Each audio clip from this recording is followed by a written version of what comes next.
Continuando, voy a resolverles la tarea que les encargué con respecto a puntos de Lewis en compuestos iónicos. En el primer caso tenemos a hidruro de bario. Tenemos a bario, el cual se encuentra en el grupo 2, por lo tanto, tiene una terminación en S2. Quiere decir que va a tener 2 electrones de valencia. Mientras que el hidrógeno se encuentra en el grupo 1.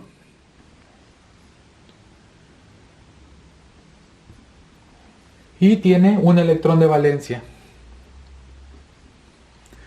Entonces se van a unir para formar un compuesto. Algo muy importante es de que cuando se unen pues estos compuestos tenemos que ver quién gana y quién pierde. En este caso el metal es bario, va a ser el que va a perder electrones.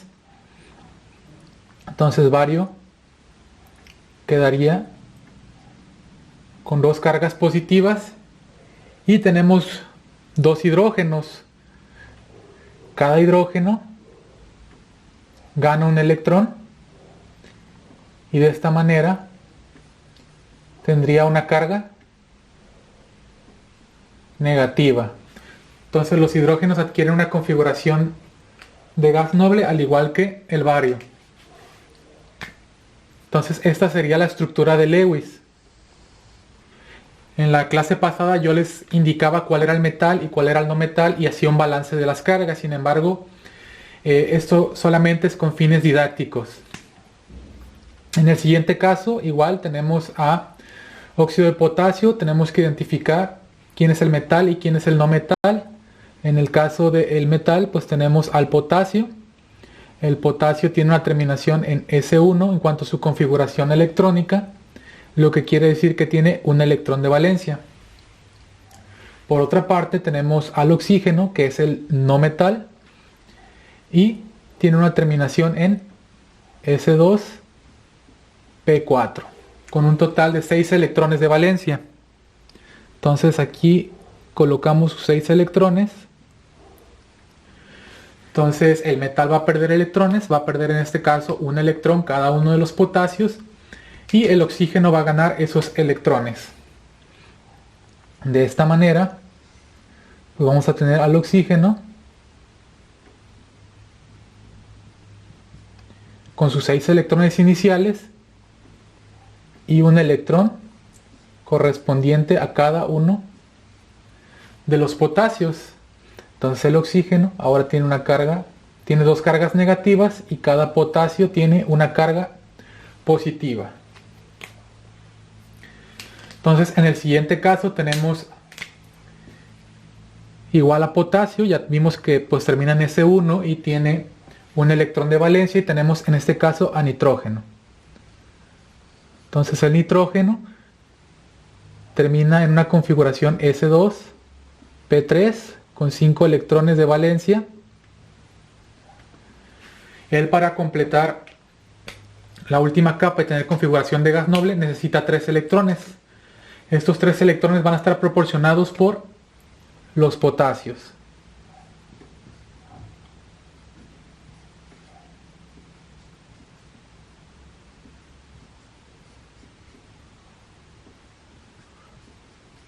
Entonces el nitrógeno tiene una carga de 3 menos y cada potasio tiene una carga positiva. En el último caso tenemos otro compuesto iónico, sin embargo este metal corresponde a los metales de transición. En los metales de transición, para conocer los electrones de valencia es necesario ir a su tabla periódica e identificar el estado de oxidación o los estados de oxidación que pueden tomar. Entonces en el caso del zinc, el estado de oxidación que puede tomar es de 2+.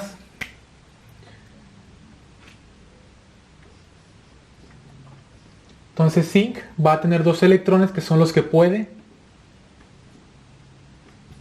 donar. Y el cloro pues es un halógeno. Estos halógenos tienen una configuración S2 P5 con 7 electrones de valencia.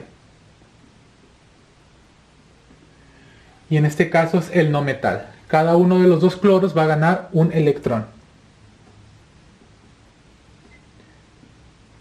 Entonces el metal pierde los electrones. Uno de los electrones es ganado por un cloro y el otro electrón es ganado por el otro cloro. Entonces, esta sería la tarea. Es muy importante que podamos identificar quién tiene la carga positiva y quién tiene la carga negativa. Las cargas positivas en los compuestos iónicos van a ser para los metales, mientras que las cargas negativas van a ser para los no metales. Bueno, voy a borrar.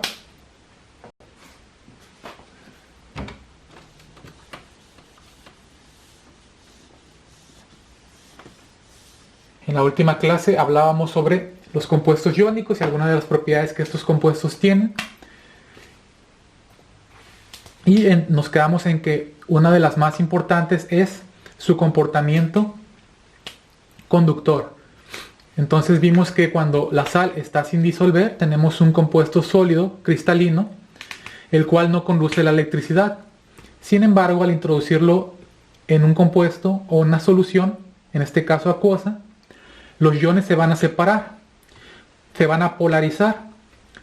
Los elementos con carga positiva se van a orientar hacia hacia el oxígeno del agua, mientras que los elementos con carga negativa se van a orientar hacia el hidrógeno del agua.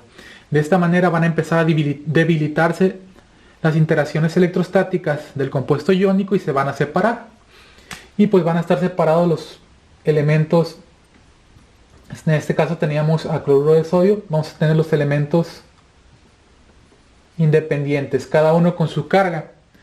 Si introducimos dos electrodos, uno positivo y uno negativo,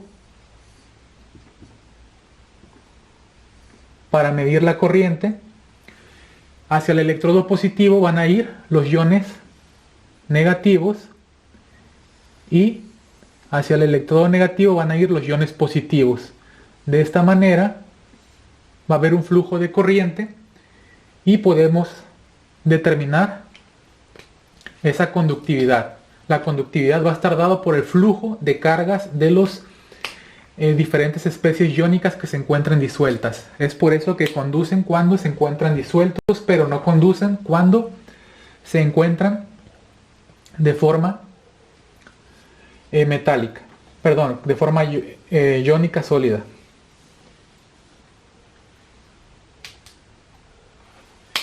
Bueno, vamos a tener otro tema que es energía reticular de los compuestos iónicos. Este tema se los voy a encargar de tarea para que investiguen qué es la energía reticular.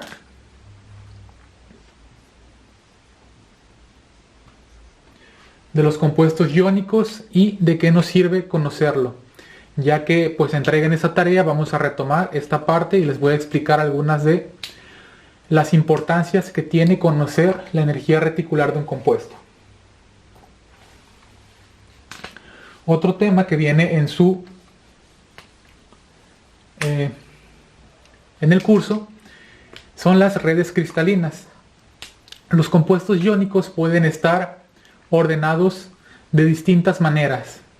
Existen dos categorías principales de compuestos iónicos: los compuestos iónicos cristalinos y los compuestos iónicos amorfos. Por ejemplo, entre los más comunes compuestos cristalinos pues vemos la sal de mesa o por ejemplo otro tipo de compuestos de este estilo. Sin embargo, entre los compuestos amorfos podemos observar por ejemplo el vidrio. El vidrio es un compuesto amorfo. Sin embargo, pues nosotros no lo podemos ver a nivel molecular en la vida cotidiana, por lo tanto no vemos esa estructura. Aquí vemos que otro sólido, que el hielo es un sólido cristalino que posee un ordenamiento estricto y regular. Todos sus átomos y moléculas ocupan posiciones específicas y pues esas posiciones específicas se conocen como celda unitaria, que es la estructura básica que se repite a través de todo el sólido. Entonces el sólido, como aquí lo observamos, puede tener 7 distintos arreglos y algunas variaciones de ellos. Sin embargo, todos los cristales que existen van a tener uno de estos arreglos, en donde lo que varían son las aristas, ¿no? Aquí vemos algunas relaciones, vemos cómo tenemos en el primer caso una estructura cúbica simple, en la que tenemos donde los 3 lados son iguales, los 3 ángulos son iguales. En la estructura tetragonal, solo 2 lados son iguales, uno es distinto, y todos los ángulos son en 90 grados. Y así podemos ir observando algunas características de cada una de estas celdas. Esto nos ayuda a conocer alguna información al respecto de distintos compuestos y de esta manera conocer de qué compuesto se trata, o está conociendo la celda cristalina, conocer información como su densidad, cuántos átomos hay o el elemento del que se trata. Para esto vamos a tener distintas relaciones. Por ejemplo, existe un parámetro conocido como número de coordinación, que se define como el número de átomos o iones que rodea a un átomo en una estructura cristalina. Su magnitud refleja qué tan compactas están empacadas las esferas. Cuando mayor es el número de coordinación, más juntas están las esferas. Aquí tenemos algunos ejemplos. Tenemos a X como el átomo a analizar. Y pues de cuántos átomos está rodeado. Pues vemos que está rodeado de 1, 2, 3 y 4, con los que está en contacto directamente. Sin embargo, si nosotros observáramos esta estructura en 3 dimensiones, existiría otro átomo hacia la parte de arriba y otro átomo hacia el interior de la pantalla en este momento. Entonces tendríamos uno hacia afuera, uno hacia adentro y los otros 4. Tendríamos un total de 6. Entonces el número de coordinación de ese átomo X sería de 6. Tiene 6 átomos vecinos. Entonces tenemos que tomar en consideración que son estructuras repetitivas. También podemos conocer cuántos átomos hay en cada estructura. Entonces, una de las 7 redes cristalinas que puede tener un compuesto es la cúbica, y existen algunas variaciones de estructuras cúbicas. Una es la cúbica simple, en donde tenemos un átomo en cada una de las esquinas del cubo. La siguiente es la cúbica centrada en el cuerpo, en la que tenemos un átomo en cada esquina y un átomo en el centro. En la cúbica centrada en las caras tenemos los 4 átomos de las esquinas, así como un átomo en cada una de las 6 caras. Entonces, de esta manera nosotros podemos ver cuántos átomos hay en el interior de una celda cristalina. Esta información es importante para los cálculos que vamos a llevar a cabo más adelante. Entonces, en una estructura cúbica simple, si nosotros cortáramos estos átomos, se vería de esta manera, como en la imagen C. Vemos como en cada esquina tenemos un octavo de átomo. Esto es un octavo, más un octavo, más un octavo, más un octavo. Tenemos un total de 4 octavos en la parte superior y 4 octavos en la parte inferior, para hacer un total de un átomo para la primera estructura. Si nosotros pasamos a la segunda estructura, pues tenemos el mismo arreglo en las esquinas. Sin embargo, también tenemos un átomo en el interior de la celda, como vemos en la otra figura C. Entonces aquí tenemos un total de 2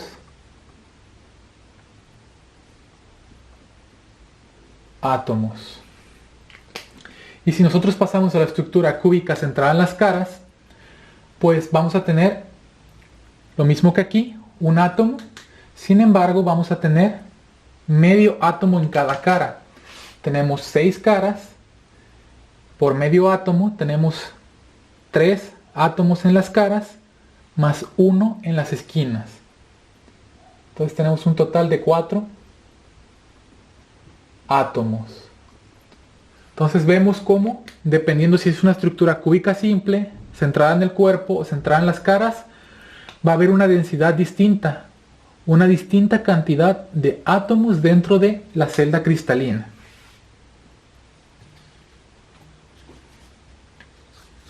Y bueno, ¿esto en qué nos va a ayudar o para qué nos va a servir? Bueno, con ello nosotros vamos a poder calcular distintos valores conociendo qué tipo de celda tenemos. Por ejemplo, aquí tenemos una cúbica simple, una cúbica centrada en el cuerpo y centrada en las caras. Entonces con esto nosotros podemos obtener relaciones de la arista de la celda con respecto al radio atómico. En el caso de que nosotros tengamos un átomo desconocido o un compuesto desconocido, nosotros podríamos conocer de qué átomo se trata a partir de los parámetros de celda cristalina. Entonces aquí vemos algunos parámetros. Tenemos la arista.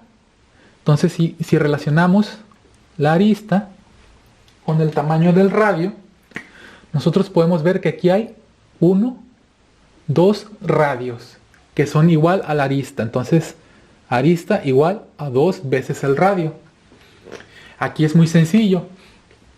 Si nosotros pasamos a la estructura cúbica centrada en el cuerpo, pues las cosas ya son un poquito diferentes, ¿no? Entonces ya aquí tenemos una separación entre cada uno de los radios, por lo tanto ya no es igual. Entonces tenemos la arista sigue siendo igual, el lado de la celda cúbica. Ahora vamos a tener 2 parámetros extra. B, que va a ser la hipotenusa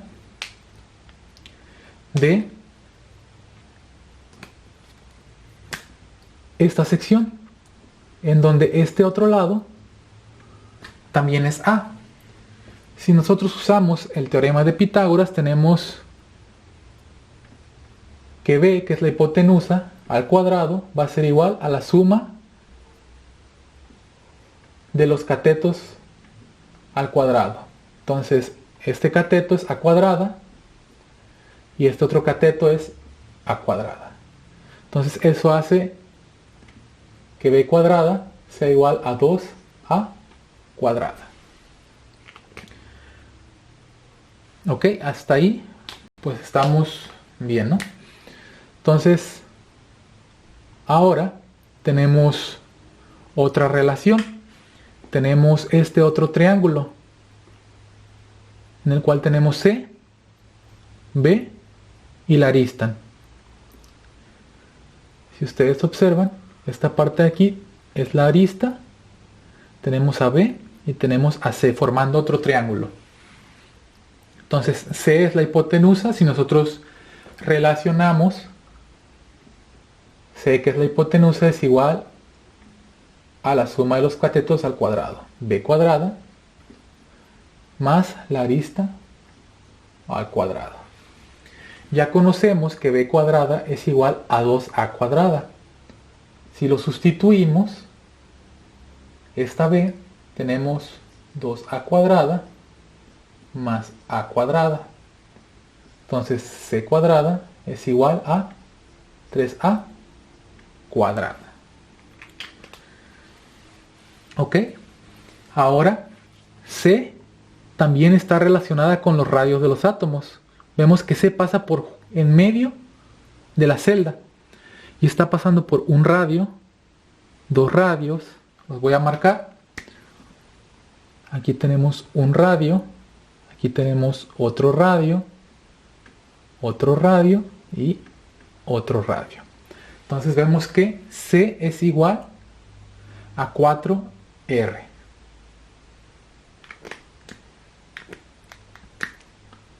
Entonces tenemos C es igual a 4 veces el radio. Un radio de la esquina y 2 radios del centro más otro radio de la esquina.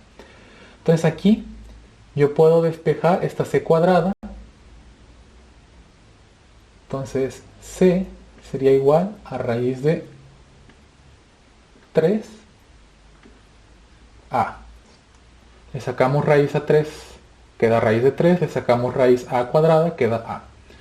Entonces tenemos esta igualdad, que es esta parte de aquí. nosotros podemos despejar una relación de la arista con respecto al radio. Entonces, vamos a pasar al último celda cristalina.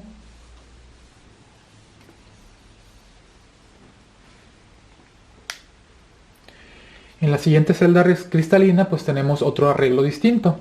Tenemos igual la arista con un pequeño hueco en el centro, por lo que no podemos relacionarlo como en la primera celda. Pero tenemos que B, similar aquí, es igual a 4 radios. Un radio, 2 radios, 3 radios y 4 radios, que es esta parte de aquí.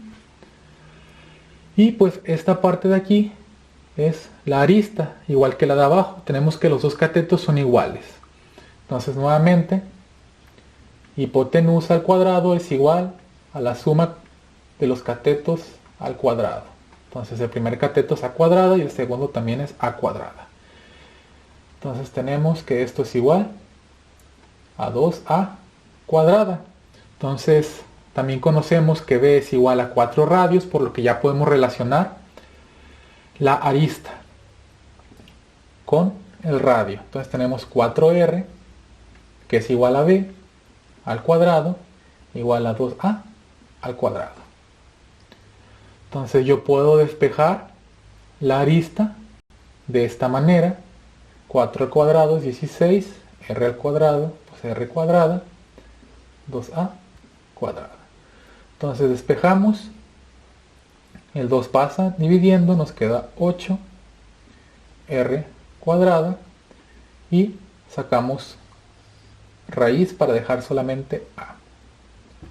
Entonces a es igual a raíz de 8 r. Entonces ya tenemos las distintas relaciones para cada uno de estos átomos. Es muy importante que las puedan visualizar, no solamente tener las fórmulas, también las fórmulas son importantes. Nuevamente, esto va a ser parte de un preexamen, si no el examen estaría muy cargado. Entonces, en la siguiente presentación voy a resolver un ejemplo y después les voy a poner un preexamen que va a ser la resolución de un problema. Estos problemas son largos, por lo tanto si se los pongo en el examen les va a consumir mucho tiempo, más todo lo que vayamos a ver en la unidad.